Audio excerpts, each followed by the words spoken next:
As much as I love Bakugo versus All For One, I've never seen a fight misconstrued so bad in my life. Bakugo's awakening was amazing, we can all agree with that. The speed that he got with that awakening made him so fast that even All For One after taking Hawks' quirk cannot ignore him. But to suggest that the All For One he fought was the strongest one is just incorrect. After All For One became a young adult / late teens, this version of him was just more unstable, so he wasn't keeping his power in check. That is not the same as being stronger. He can output that same power in his older form. It's just that he's smart enough to know not to do it because he's on a time crunch. All For One that All Might and Bakugo fought was like the most chaotic one, but it was also the least intelligent one out of all For Ones. The main characteristic of this guy is his intelligence and how he can plan and plot over everybody. Whereas the younger version of All For One was so immature that he could have just went to his goal and just, taken over the world. But he's like, nah, I'll take out All Might first. He didn't snap back to reality till Bakugo showed up and it's like, all right. I wasted enough time with All Might, now I'm gonna go for my goal. But by that point, he had so little time left that he couldn't afford to fight Bakugo, period. He acknowledges that Bakugo, alright, he hit me with that awakened explosion in my face when he said final boss. Still weaker than anything Dark Shadow or Endeavor can do to me, so I don't gotta worry about that, but if I can't ignore him, alright, I just gotta speed past him. All For One never really fought Bakugo. Why are y'all acting like he can beat All For One on his own? Especially when at the end of that fight, Bakugo says himself, yeah, I could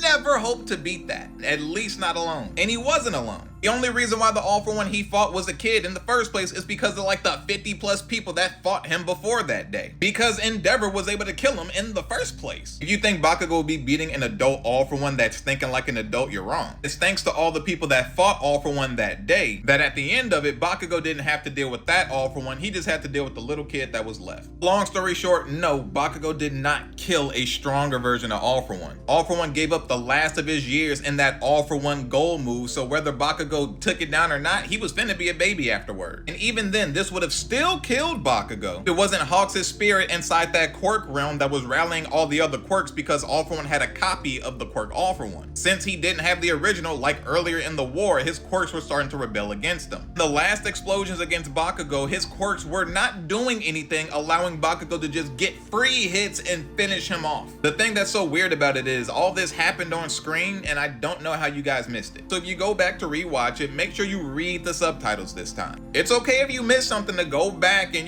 rewind and read it again, but I really feel like you guys only say stuff like this because you missed the most obvious stuff on the screen. Lastly, stop saying that Bakugo is strong enough to beat All For One now when he even said that he cannot do that alone.